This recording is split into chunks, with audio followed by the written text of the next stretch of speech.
Pour ceux qui pensaient que l'agriculture urbaine c'était trois carottes sur un toit, eh bien aujourd'hui on a la chance de découvrir que Sous les Fraises propose aussi toute une gamme d'épiceries. À la fois la vente de produits frais pour 80 restaurateurs, mais si aujourd'hui on s'approche de cette gamme de produits, on a travaillé avec des artisans locaux pour développer une gamme de bières grâce aux 5000 pieds de houblon que nous produisons sur les toits de Paris, mais également une gamme de gin et de vodka qui sont faits avec des parfums de plantes qui ont été distillées fraîches grâce à justement la proximité entre la zone de distillation et la production des végétaux.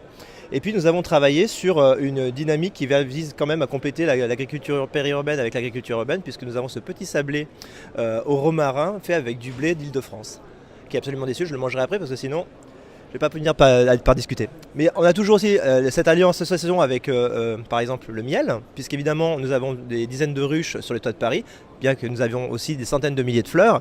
Et pour donc concrétiser ce doux rêve en fait de l'agriculture urbaine, nous avons développé justement un produit qui est formidable, c'est un nougat.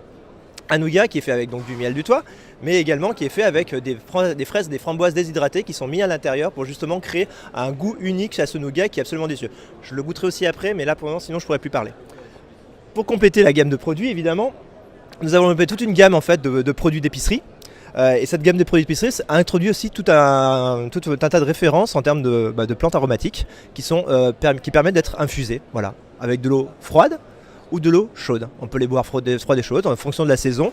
Parfois certaines sont bonnes pour la toux, d'autres sont bonnes aussi juste pour se détendre, pour se sentir finalement rafraîchi.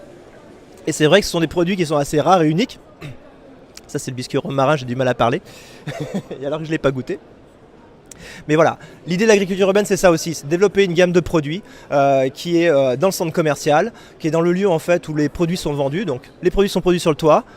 On va installer ça dans un pop-up à l'intérieur du centre commercial et puis permettre à tout le monde de pouvoir déguster ces produits et de pouvoir les consommer. Voilà.